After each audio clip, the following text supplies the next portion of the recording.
Hello viewers, jobs with এসএমসার চ্যানেলে তোমাদেরকে স্বাগত জানাই। তো দেখো, তোমাদের কম্পিটিটিভ এক্সামের একটি ইম্পর্ট্যান্ট টপিক বাজেট, সেই বাজেটের ওপর আজ কিছু ইম্পর্ট্যান্ট প্রশ্ন নিয়ে আমরা চলে এসেছি।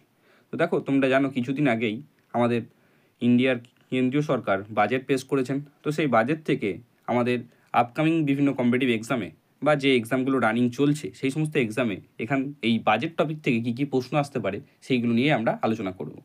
তোমরা অনেকেই সামনে এসএসসি জিডি এক্সাম আছে, তো আমি বলতে পারি যে এই বাজেট থেকে তোমাদের এসএসসি জিডি পরীক্ষায় বিভিন্ন প্রশ্ন আসতে চলেছে। তো তোমরা সকলে ভিডিওটি শেষ পর্যন্ত দেখবে, স্কিপ না করে। এখানে অনেক ইম্পর্টেন্ট প্রশ্ন তোমাদের বলে দেওয়া হয়েছে। দেখো, 1 নম্বর প্রশ্ন কি আছে? ভারতের কেন্দ্রীয় বাজেট কে পেশ করেন? অপশন এ রাষ্ট্রপতি, অপশন বি উপরাষ্ট্রপতি, অপশন সি অর্থমন্ত্রী, নাকি অপশন ডি প্রধানমন্ত্রী। তো দেখো, এখানে তোমাদের রাইট অ্যান্সার কী হয়ে যাবে? এখানে তোমাদের রাইট অ্যান্সার হয়ে যাবে অপশন সি অর্থমন্ত্রী। নেক্সট দেখো, নেক্সট কি 2 নম্বর কি বলেছে? ভারতের প্রথম বাজেট কবে পেশ করা হয়? অপশন এ 1947 সালে, অপশন বি 1950 সালে, অপশন সি 1860 সালে, নাকি অপশন ডি 1900 সালে। তো দেখো, এখানে তোমাদের রাইট অ্যান্সার কী হয়ে যাবে? এখানে তোমাদের রাইট অ্যান্সার হয়ে যাবে অপশন সি 1860 সালে। নেক্সট দেখো 3 নম্বর কি বলেছে? ভারতের প্রথম প্রধানমন্ত্রী কে ছিলেন?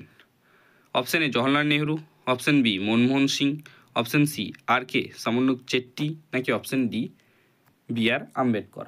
তো দেখো, এখানে তোমাদের রাইট অ্যান্সার কী হয়ে যাবে? এখানে তোমাদের রাইট অ্যান্সার হয়ে যাবে অপশন সি।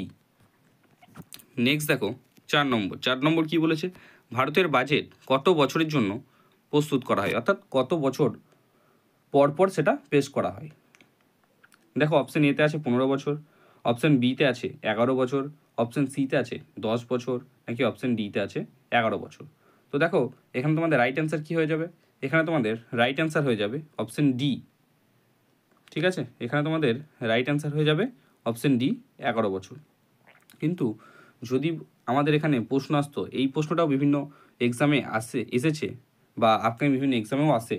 দেখো, যদি বলতো জনগণনা, এই জনগণনা কত বছর অন্তর অন্তর হয়, সেক্ষেত্রে কী অ্যান্সার হতো আমাদের? যদি প্রশ্ন আসতো জনগণনা কত বছর অন্তর অন্তর হয়, সেক্ষেত্রে আমাদের অ্যান্সার হতো 10 বছর। বোঝা গেল? নেক্সট দেখো 5 নম্বর কি বলেছে? বাজেট সাধারণত কোন মাসে পেশ করা হয়? অপশন এ জানুয়ারি মাসে, অপশন বি ফেব্রুয়ারি মাসে, অপশন সি মার্চ মাসে, নাকি অপশন ডি জুন মাসে। তো দেখো, এখানে তোমাদের রাইট অ্যান্সার কী হয়ে যাবে? এখানে তোমাদের রাইট অ্যান্সার হয়ে যাবে অপশন বি ফেব্রুয়ারি মাসে। নেক্সট দেখো, নেক্সট 6 নম্বর, ভারতের বর্তমান বাজেট 2024-25 কবে পেশ করা হয়েছিল? অপশন এ 1 ফেব্রুয়ারি 2024, অপশন বি 30 জানুয়ারি 2024, অপশন সি 31 মার্চ 2024, নাকি অপশন ডি 14 এপ্রিল 2024। তো দেখো, এখানে তোমাদের রাইট অ্যান্সার কী হয়ে যাবে? এখানে তোমাদের রাইট অ্যান্সার হয়ে যাবে অপশন এ 1 ফেব্রুয়ারি 2024 সালে। নেক্সট দেখো 7 নম্বর কী বলেছে? ভারতের বাজেট কে অনুমোদন করে? Option A supreme court, option B Rajya Sabha, option C রাষ্ট্রপতি, নাকি অপশন ডি লোকসভা। তো দেখো, এখানে তোমাদের রাইট অ্যান্সার হয়ে যাবে কি? এখানে তোমাদের রাইট অ্যান্সার হয়ে যাবে অপশন ডি লোকসভা। নেক্সট দেখো 8 নম্বর কী বলেছে? ভারতের বাজেটের অর্থ বছর কখন শুরু হয়, অর্থাৎ একটা ফিনান্সিয়াল ইয়ার কোন তারিখ থেকে শুরু হয়? দেখো, অপশন এ বলেছে 1 জানুয়ারি, অপশন বি বলেছে 1 ফেব্রুয়ারি, অপশন সি বলেছে 1 এপ্রিল, নাকি অপশন ডি বলেছে 1 জুলাই। তো দেখো, এখানে তোমাদের রাইট অ্যান্সার হয়ে যাবে অপশন সি। ঠিক আছে, এখানে তোমাদের রাইট অ্যান্সার হয়ে যাবে অপশন সি 1 এপ্রিল। একটা ফিনান্সিয়াল ইয়ার তোমাদের 1 এপ্রিল থেকে কতদিন পর্যন্ত চলে? 1 এপ্রিল থেকে 31 মার্চ। ঠিক আছে, এই সময়টাকে কী বলা হয়? এই প্রশ্নটাও তোমাদের বিভিন্ন কম্পিটিটিভ এক্সামে আসছে যে ফিনান্সিয়াল ইয়ার বলতে কোন তারিখ থেকে কোন তারিখের সময়কালকে বলা হয়। তো 1 এপ্রিল আমাদের ফিনান্সিয়াল ইয়ার শুরু হয় একটা, এবং 31 মার্চ সেই ফিনান্সিয়াল ইয়ারের শেষ হয়। আবার 1 এপ্রিল থেকে একটা ফিনান্সিয়াল ইয়ার শুরু হয়। নেক্সট দেখো, নেক্সট 9 নম্বর প্রশ্ন কি বলেছে? ভারতের কেন্দ্রীয় বাজেটের প্রধান দুটি অংশ কী কী? অপশন এ আর্থিক বাজেট ও প্রশাসনিক বাজেট, অপশন বি পরিকল্পনা বাজেট ও অপরিকল্পনা বাজেট, অপশন সি রাজস্ব বাজেট ও ব্যয় বাজেট, নাকি অপশন ডি রাজস্ব বাজেট ও মূলধনী বাজেট? তো দেখো এখানে তোমাদের রাইট অ্যান্সার কী হয়ে যাবে? এখানে তোমাদের রাইট অ্যান্সার হয়ে যাবে অপশন ডি রাজস্ব বাজেট ও মূলধনী বাজেট। নেক্সট দেখো 10 নম্বর কী বলেছে? ভারতের বাজেট প্রস্তুতির দায়িত্ব কোন সংস্থার উপর থাকে? অপশন এ নীতি আয়োগ, অপশন বি অর্থ মন্ত্রণালয়, অপশন সি ভারতীয় রিজার্ভ ব্যাঙ্ক, নাকি অপশন ডি সুপ্রিম কোর্ট? তো দেখো এখানে তোমাদের রাইট অ্যান্সার কী হয়ে যাবে? এখানে তোমাদের রাইট অ্যান্সার হয়ে যাবে অপশন বি অর্থ মন্ত্রণালয়। নেক্সট দেখো নেক্সট কত নম্বর? নেক্সট 11 নম্বর প্রশ্ন। বলেছে কি বাজেট সংক্রান্ত বিল কোন ধরনের বিল? অপশন এ সাধারণ বিল, অপশন বি অর্থ বিল, অপশন সি সংবিধান সংশোধনী বিল, নাকি অপশন ডি ব্যক্তিগত বিল? তো দেখো এখানে তোমাদের রাইট অ্যান্সার কী হয়ে যাবে? এখানে তোমাদের রাইট অ্যান্সার হয়ে যাবে অপশন বি অর্থ বিল। নেক্সট দেখো 12 নম্বর কী বলেছে? ভারতের কেন্দ্রীয় বাজেটের তথ্য কোথায় প্রকাশিত হয়? Option A India gazette, option B সরকারি রাজপত্র, অপশন সি অর্থনৈতিক সমীক্ষা রিপোর্ট, নাকি অপশন ডি পঞ্চায়েত রিপোর্ট? তো দেখো এখানে তোমাদের রাইট অ্যান্সার কী হয়ে যাবে? এখানে তোমাদের রাইট অ্যান্সার হয়ে যাবে অপশন সি অর্থনৈতিক সমীক্ষা রিপোর্ট। নেক্সট দেখো 13 নম্বর কী বলেছে? ভারতের প্রথম ভারতীয় মহিলা যিনি কেন্দ্রীয় বাজেট পেশ করেন? Option A Sonia Gandhi, option B Indira Gandhi, option C Nirmala Sitharaman এবং অপশন ডি সুষমা স্বরাজ। তো দেখো এখানে তোমাদের রাইট অ্যান্সার কী হয়ে যাবে? প্রথম কোন ভারতীয় মহিলা বাজেট পেশ করেছিলেন? তো দেখো এখানে রাইট অ্যান্সার হয়ে যাবে অপশন বি ইন্দিরা গান্ধী। এবং যদি বলে ভারতের বর্তমান ফিনান্স মিনিস্টার বা অর্থমন্ত্রীর নাম কি? বর্তমানের অর্থমন্ত্রীর নাম কি? তো কী হয়ে যাবে? এই নির্মলা সীতারামন হচ্ছেন ভারতের বর্তমান অর্থমন্ত্রী, যিনি কী করেছেন? এই বাজেটটি পেশ করেছেন। নেক্সট দেখো 14 নম্বর কী বলেছে? ভারতের প্রথম পূর্ণাঙ্গ বাজেট পেশ করা হয় কত তারিখে? অপশন এ 15ই আগস্ট 1947 সালে, অপশন বি 26শে জানুয়ারি 1950 সালে, অপশন সি 28শে ফেব্রুয়ারি 1948 সালে, নাকি অপশন ডি 31শে মার্চ 1951 সালে? তো দেখো এখানে তোমাদের রাইট অ্যান্সার কী হয়ে যাবে? এখানে তোমাদের রাইট অ্যান্সার হয়ে যাবে অপশন সি 28শে ফেব্রুয়ারি 1948 সালে। নেক্সট দেখো 15 নম্বর কী বলেছে? কেন্দ্রীয় বাজেটের খসড়া কে প্রস্তুত করেন?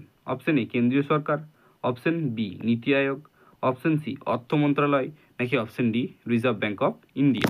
তো দেখো এখানে তোমাদের রাইট অ্যান্সার কী হয়ে যাবে? এখানে তোমাদের রাইট অ্যান্সার হয়ে যাবে অপশন সি অর্থ মন্ত্রণালয়। নেক্সট দেখো 16 নম্বর কী বলেছে? ভারতের ইতিহাসে সবচেয়ে বেশি বাজেট পেশ করেছেন কে? Option A Manmohan Singh, option B Yashwant Sinha, option C Morarji Desai, নাকি অপশন ডি পি চিদম্বরম? তো দেখো এখানে তোমাদের রাইট অ্যান্সার কী হয়ে যাবে? এখানে তোমাদের রাইট অ্যান্সার হয়ে যাবে অপশন সি মোরারজি দেসাই। মোরারজি দেসাই কতবার বাজেট পেশ করেছেন? মোরারজি দেসাই 10 বার কিন্তু কী করেছেন? বাজেট পেশ করেছেন। নেক্সট দেখো 17 নম্বর কী বলেছে? বাজেট সংক্রান্ত বিল কোথায় প্রথম পেশ করা হয়? Option A Lok Sabha, option B Rajya Sabha, option C রাষ্ট্রপতির কাছে, নাকি অপশন ডি সুপ্রিম কোর্টের কাছে? তো দেখো এখানে তোমাদের রাইট অ্যান্সার কী হয়ে যাবে? এখানে তোমাদের রাইট অ্যান্সার হয়ে যাবে option A Lok Sabha.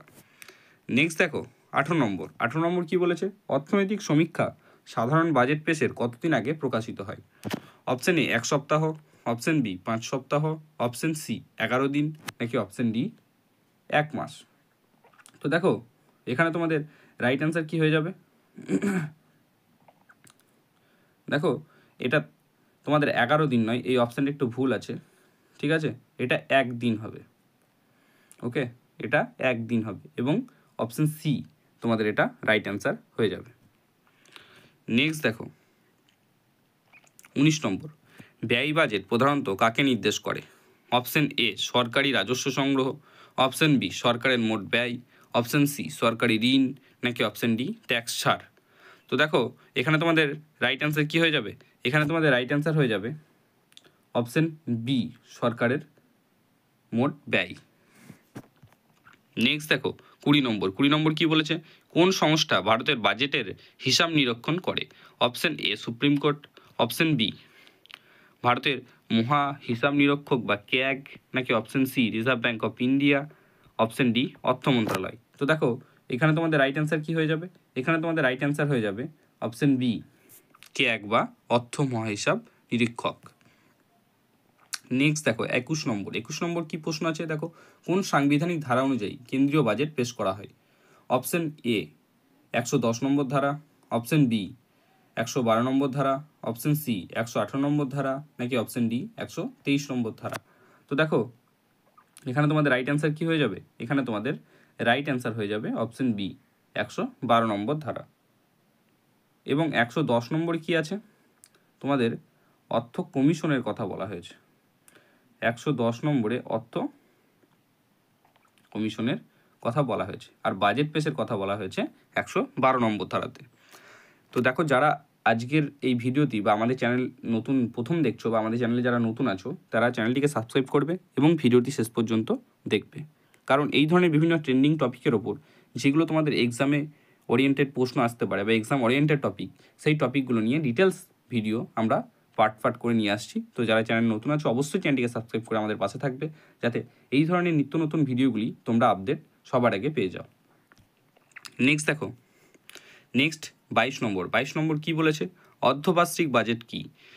Option A একটি সম্পূর্ণ বাজেট, অপশন বি নির্বাচন পূর্ব budget, option C corporate budget, নাকি অপশন ডি রাজ্য বাজেট। তো দেখো এখানে অর্ধবার্ষিক বাজেট বলতে কি বলে? অর্ধবার্ষিক বাজেট হচ্ছে নির্বাচন পূর্ব বাজেট। তোমরা দেখবে 2024 সালে লোকসভা ভোটের আগে একটি বাজেট পেশ হয়েছিল, এই অর্থাৎ কি নির্বাচনের পূর্বে, ওই বাজেটটিকে কি বলে? অর্ধবার্ষিক বাজেট বলে। নেক্সট দেখো 23 নম্বর কি বলেছে? ভারতীয় সংবিধানের কোন তফসিলে কেন্দ্র ও রাজ্য সরকারের মধ্যে রাজস্ব ভাগ করা হয়? অপশন এ প্রথম তফসিলে, অপশন বি দ্বিতীয় তফসিলে, অপশন সি সপ্তম তফসিলে, নাকি অপশন ডি দ্বাদশ তফসিলে। তো দেখো এখানে তোমাদের রাইট অ্যান্সার কি হয়ে যাবে? এখানে তোমাদের রাইট অ্যান্সার হয়ে যাবে অপশন সি সপ্তম তফসিলে। নেক্সট দেখো 24 নম্বর কি বলেছে? ভারতের প্রথম ডিজিটাল বাজেট কবে পেশ করা হয়?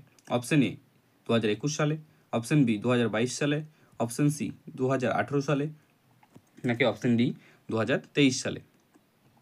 দেখো এখানে তোমাদের রাইট অ্যান্সার কি হয়ে যাবে? এখানে তোমাদের রাইট অ্যান্সার হয়ে যাবে অপশন এ 2021 সালে। নেক্সট দেখো 25 নম্বর কি বলেছে? ভারতের কর সংক্রান্ত নীতি কে নির্ধারণ করে? Option A Lok Sabha, option B অর্থ মন্ত্রণালয়, অপশন সি নীতি আয়োগ, নাকি অপশন ডি সুপ্রিম কোর্ট। তো দেখো এখানে তোমাদের রাইট অ্যান্সার কি হয়ে যাবে? এখানে তোমাদের রাইট অ্যান্সার হয়ে যাবে অপশন বি অর্থ মন্ত্রণালয়। তো দেখো এই টপ 25 প্রশ্ন বাজেট থেকে, অর্থাৎ বাজেট টপিকটা থেকে তোমাদের এই টপ 25 প্রশ্ন নিয়ে আমি এই ভিডিওতে আলোচনা করে দিলাম। আশা করছি তোমাদের ভিডিওটি ভালো লেগেছে। এইভাবে বিভিন্ন ট্রেন্ডিং টপিকের ওপর তোমাদের পার্ট টু পার্ট ভিডিও আসবে, তাই সেই সমস্ত ট্রেন্ডিং টপিকের ওপর ভিডিও দেখতে হলে চ্যানেলটিকে সাবস্ক্রাইব করে আমাদের পাশে থাকবে, এবং ভিডিওটি ভালো লাগলে অবশ্যই তোমার বন্ধুদের মধ্যে শেয়ার করবে এবং একটি লাইক করে দেবে। তো আজকে এই পর্যন্তই, দেখা হচ্ছে নেক্সট ভিডিওতে।